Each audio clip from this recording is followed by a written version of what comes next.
क्या ग़ज़वा हिंद होगी? ग़ज़वा हिंद में कौन कौन लड़ेगा, कैसे लड़ेगा, हथियार कैसे होंगे, क्या इससे इस्लाम दुनिया पर गलबा हासिल कर लेगा या फिर कुछ और दुनिया पर गलबा हासिल कर लेगा, और आखिरकार इस ग़ज़वा हिंद को जीतेगा कौन? ये जानने के लिए इस वीडियो को आखिर तक ज़रूर देखें।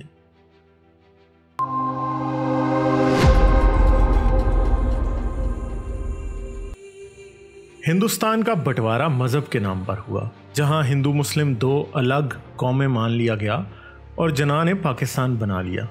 पाकिस्तान और हिंदुस्तान कई जंगें लड़ चुके हैं और आज भी हालात कोई अच्छे नहीं, हमेशा जंग का ख़तरा मंडलाता रहता है। कई मुसलमान जिहादी अफ़गानिस्तान, पाकिस्तान और हिंदुस्तान में ग़ज़वा हिंद के ख्वाब देखते दिखाई देते हैं। ग़ज़वा हिंद एक मिथोलॉजिकल वॉर है जिसके लड़ने वालों को रसूल अल्लाह ने एक हदीस के मुताबिक जन्नत की बिशारत सुनाई थी।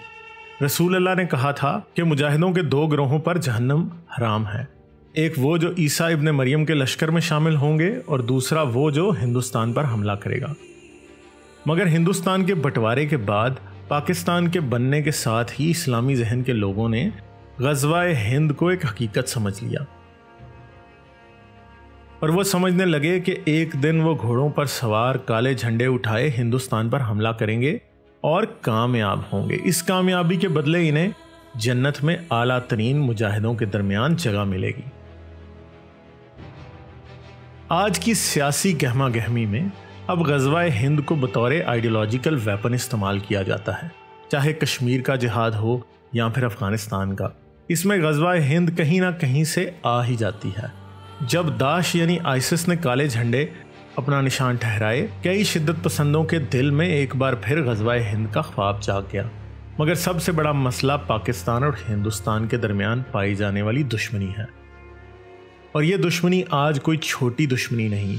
इस लड़ाई में तो 1947 ही से तीर तलवार और घोड़ा इस्तेमाल नहीं हुआ, यहाँ तो बंदूक, बम, टैंक और हवाई जहाज़ ही इस्तेमाल होते आए हैं। 3 बड़ी जंगों में हिंदुस्तान का पलड़ा ही भारी रहा, मगर जहाद के ख्वाब बार बार मुंह में पानी लाते रहते हैं। डॉक्टर इसरार, तारिक मसूद, इंजीनियर मोहम्मद अली मिर्ज़ा, जैद हामिद, हत्ता के गामदी साहब भी ग़ज़वा हिंद के किस्से सुना देते हैं। मगर इस तरह की वॉर मॉन्गरिंग का रिजल्ट क्या निकल सकता है? अब हिंदुस्तान में भी कुछ दूसरी जानब के एक्सट्रीमिस्ट ग्रुप ग़ज़वा हिंद को सीरियस लेने लगे हैं। अब वहाँ भी बहुत सी सियासत में रिएक्शन टुवर्ड्स इस्लाम सामने आ गया है। मगर क्या ग़ज़वा हिंद की कोई हकीकत है? क्या वाकई ये जंग होगी? कहने को हिंदुस्तान में मुसलमानों की किसी भी जंग को ग़ज़वा हिंद करार दिया जा सकता है, मगर क्या फ्यूचर में वाकई कोई दी ग़ज़वा हिंद हो सकती है? इसका जवाब बहुत आसान है। मसीही आज तक आर्मागेडन का इंतज़ार कर रहे हैं।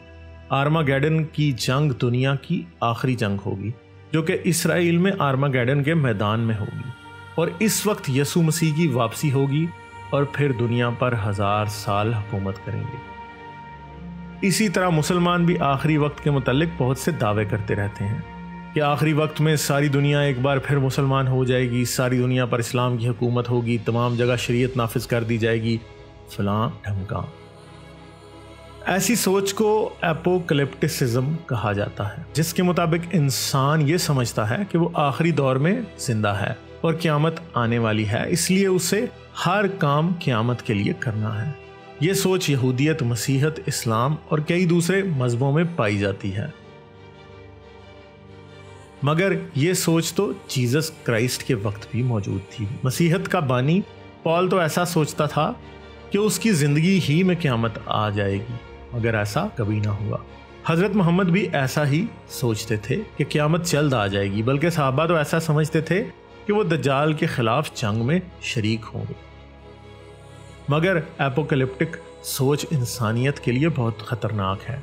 इस बात का अंदाज़ा आप इससे लगा सकते हैं कि 1940 में फ़लस्तीनी मुसलमान ये समझते थे कि क़यामत आने वाली है। इस बिना पर उन्होंने यहूदियों को अपनी ज़मीनें बेच दी और इन्हीं बेची गई ज़मीनों की बुनियाद पर इसराइल की हदबंदी हुई, यानी इसराइल के बॉर्डर्स डिसाइड हुए, और इसका खमियाजा फ़लस्तीनी आज तक भुगत रहे हैं। ऐसा ही कुछ हिंदुस्तान और पाकिस्तान के इन जिहादियों के साथ भी होता है, जो ग़ज़वा हिंद के मिथ को बहुत सीरियसली ले लेते हैं। इनमें से बहुत से लोग अपनी ज़िंदगियां कश्मीर के जहाद में ज़ाया कर चुके हैं। बदअमनी, बैड इकॉनमी और हिंदुस्तान और पाकिस्तान के ख़राब रिलेशंस की एक वजह ये जिहादी सोच है, और इस जिहादी सोच में एक बहुत बड़ा हाथ ग़ज़वा हिंद का भी है।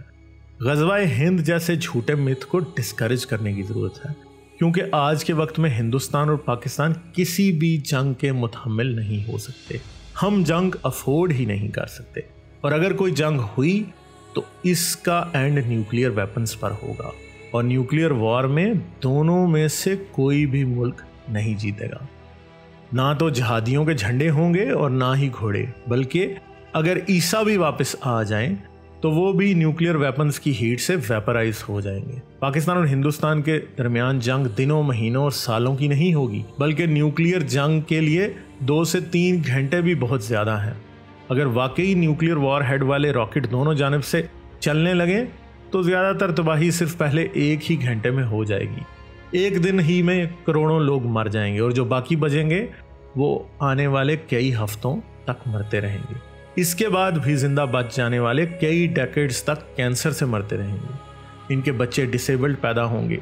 दूसरी जानिब पाकिस्तान और हिंदुस्तान के पास इतने न्यूक्लियर वेपन्स हैं कि अगर सब चला दिए जाएं तो इनकी वजह से बहुत सी डस्ट ज़मीन के स्ट्रेटोस्फेयर में चली जाएगी, जिसे वहां से निकलने में कई डेकेड्स भी लग सकती हैं। और अगर ऐसा हुआ तो ज़मीन पर एक मिनी आइस एज आ जाएगी, जिसकी वजह से सब कॉन्टिनेंट ही में लोग नहीं मरेंगे, बल्कि दुनिया की 90% आबादी मर जाएगी, और ये मिनी आइस एज कई डेकेड्स लंबी हो सकती है।